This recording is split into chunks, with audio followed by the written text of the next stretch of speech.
Наші спільноти завжди були під прицілом. Нам потрібно було створити щось, що допомогло би нам вирішити наші проблеми.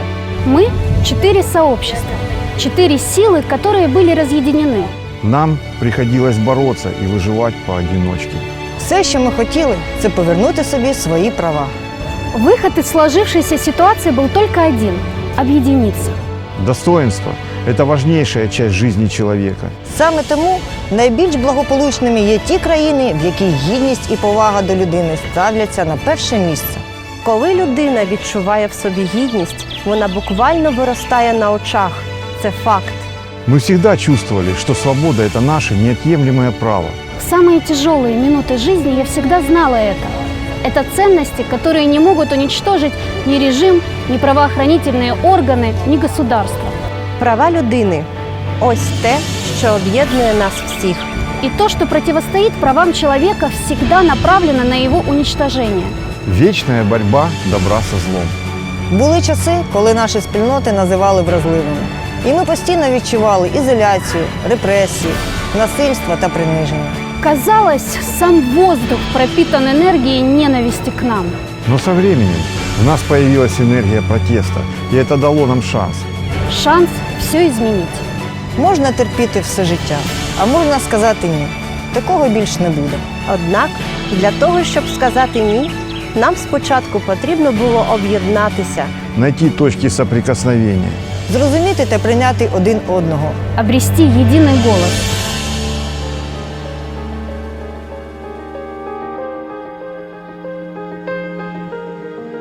Ми різні люди, ми різні спільноти.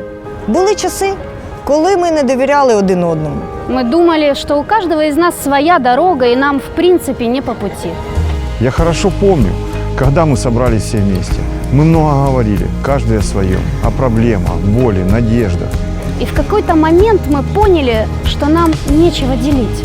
Мы поняли, что если мы будем концентрироваться на различиях, а не на том, что нас объединяет, у нас ничего не получится. Це дуже важливо. У підсумку нам вдалося стати єдиною силою. Это была наша первая победа. Для меня платформа – это мир будущего. Мир, в котором разные люди верят друг другу и живут вместе.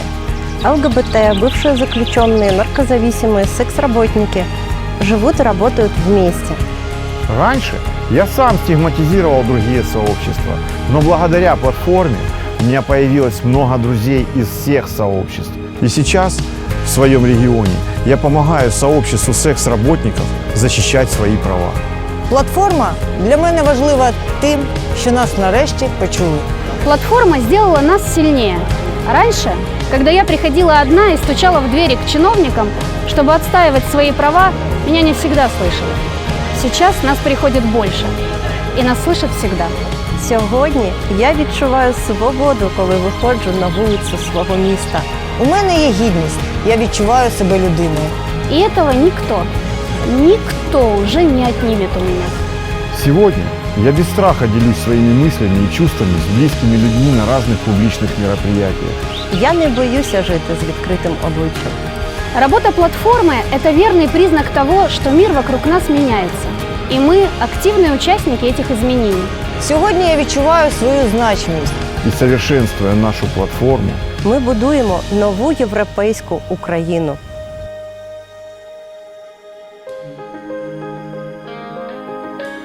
Платформа – это союз, который мы заключили со всем миром и с самими собой.